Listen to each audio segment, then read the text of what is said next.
How to execute JavaScript code after the web page has loaded. Now there are several ways of doing that, and I'm going to show you most of them. We have our index.html page, and then we have our JavaScript page, well, file actually, called general.js. And we have connected general.js in the head of our script right here. And then we have the body of our website. If we run it, it's I'm a awesome website, that's the header, and this is a paragraph, and I'm the paragraph of the loaded web page. Okay? Now say we want to execute some code. Say we want to make an alert box pop up after the web page has loaded. Now there are a couple of ways of doing that. First of all, we need to write our function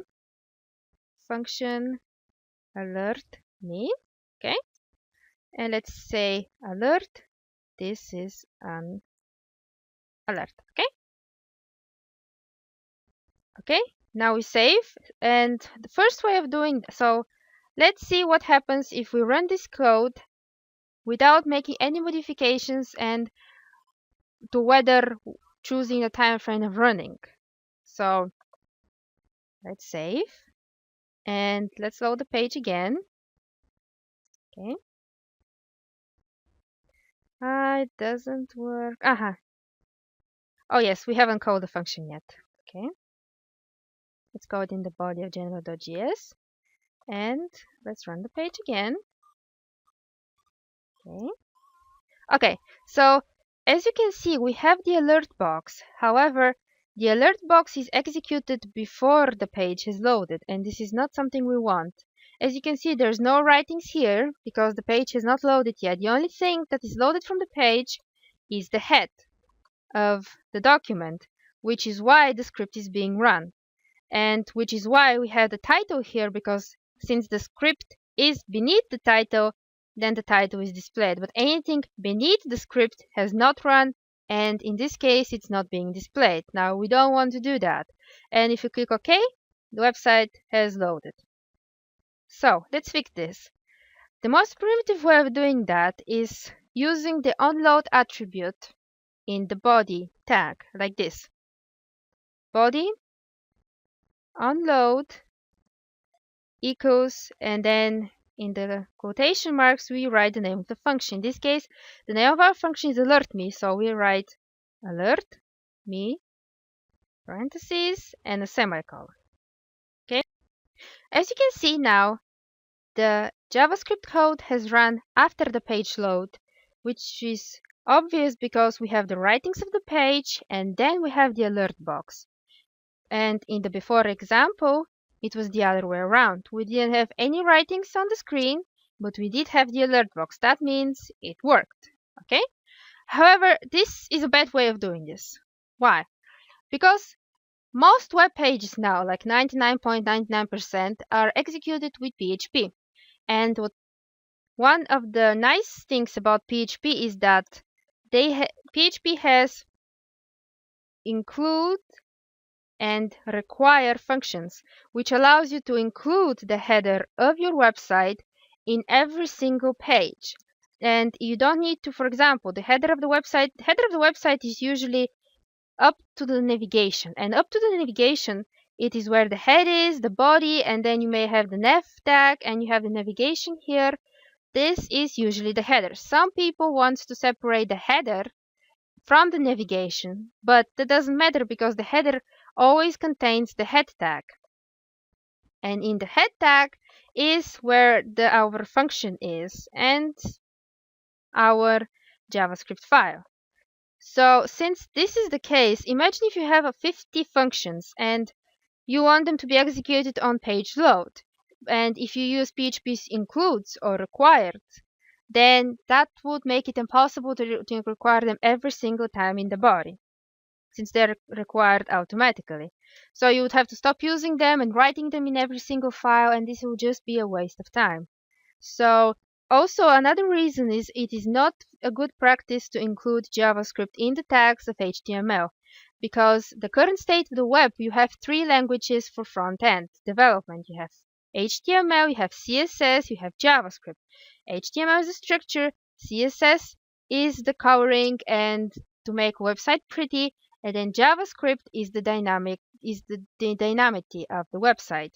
And including JavaScript in the HTML is a very big mistake, and it's just very not cool. The proper way of doing it is by placing IDs in the tags and then hooking these IDs inside your JavaScript file. So you put all the JavaScript functions in the general.js or wherever you want to name the file. You include them in the header or anywhere in your page, and this is the cleanest, the best way to do it. And then if there is a problem, then the developer can just go to general.js and see, okay, this function doesn't work. Let's see what happens. But if it's hooked inside the tags, it's going to be a nightmare to debug. It will be much slower and a lot of other stuff that are not very nice. Okay, so the body, we decided that it's very stupid to do that. Another way we can do that is with doing like onload.javascript alert. So for example, something like that. That was really old though. I don't think it will work, but yes, it does. That's a very old way of doing that. If you see a website who has JavaScript, then you have a colon and then the function. That means it's either very, very old or written by a programmer who's very, very old and not up to date to the modern standards. Okay. Another way of doing that is placing your script in the footer, excuse me. However, I don't like this approach because I want all my scripts and CSS to be on the top of the document, and placing them in the footer will be like, so we have to search for them all the time, and I just don't think it's a very good practice.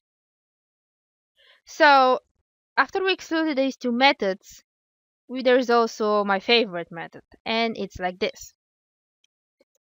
You write window.onload. So what we do here is that we're using the window object, which is basically your browser, and then we are attaching the onload property on it, and then we are attaching a closure. A closure means a function that has no name. So if you look at this function that has no function, alert me, that's the name of the function. However, window.onload equals function that has no name. So function parentheses, and then the curly braces. And then what I like to do is just put the body of my function here. Now let's comment this out, we don't need it. Okay, now let's test it. Maybe it's better to open a new. Okay, the writing is here and we have the nice little alert box popped up. Okay, everything is very nice, and as you see, we did not touch the HTML at all. It is plain, it's clean, we have no JavaScript code in it. The only thing we have for now is the markup, and that is just very, very cool. Let's reload it again. Same thing happens. Wait, no, it shouldn't be whoa actually. Okay, make sure when you're developing with JavaScript to press Ctrl plus F5. Otherwise, nope. Save this. I have not saved the document. That's silly, Stephanie. Okay. Okay. This is an alert. Okay. Now it's working perfectly.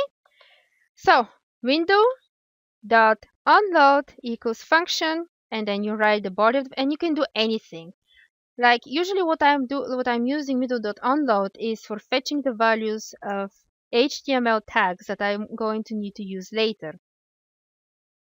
Because, for example, let's say I want to manipulate this h1 tag.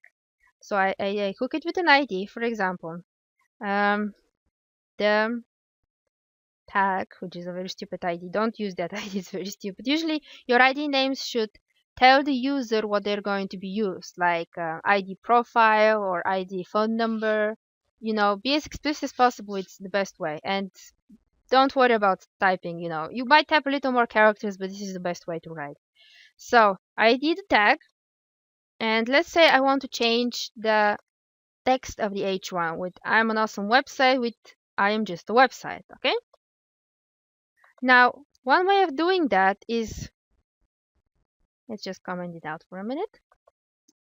Okay, so the way to do that is var I like to put the name, the variable name with with the name of the ID for var, the tag equals document.get element by ID. Okay, the tag. Okay, and then you can put the tag dot inner HTML equals I am just a website. Okay, now let's load and see what happens. Uh-oh, nothing happens. The thing that is kind of annoying, or maybe not so much, the JavaScript does not output any errors. On the plus side, that makes you look for the errors yourself, and this decreases the chance of errors because you know that if you mess up something, you're not going to get an error, so you're very careful with your typing. On the con side, excuse me, is that you're not very careful with your typing, and you know that even if you make a mistake, it will output an error. So, but this is JavaScript. If you want JavaScript to output errors, you have to install like JSLint or some other library that allows JavaScript, excuse me, to output errors. Okay, but why isn't this working? Well, the reason is that we have the JavaScript file being executed before the other page is executed. And in this way, what happens is the website is loaded and then the browser sees this line and says, okay, so I'm told to open general.js. It opens general.js and says, okay, so var the tag document.getElement by ID the tag. Okay, so I am told to change this tag inner HTML to this. Okay, then it opens up again index.html. However, index.html has only loaded until now. So this is what the browser sees. So it looks for the ID, the tag, but it doesn't find it anywhere because the rest of the website has not loaded yet. And since it doesn't find it, he'll be like, okay, I'm just going to skip it and load the rest of the page. I cannot see such a tag. It loads the rest of the page, it sees the tag, but it's too late since it has already executed the code on the top. And it does nothing. Now, this is one instance where it's crucial to fetch the tag after page loads. Or we can just take this code and put it beneath the tag. That way it will work as well. However, it's going to be really ugly, like script type text JavaScript, and then here, and then you have to put the code exactly beneath it, and it's just not pretty. It's even if you it looks ugly now, but even if you like indent it and stuff, it's just horrible. Not semantic at all, and not you cannot validate it. It's just not cool. Don't do that. So our only choice now is to validate it. I'm sorry. Our only choice now is to load this code after the page is loaded. And since we're cool, we want to do it using window.onload. Let's copy and paste this baby here. Okay. Let's indent it a little bit so it looks a little bit nicer. Okay. And voila, now it works.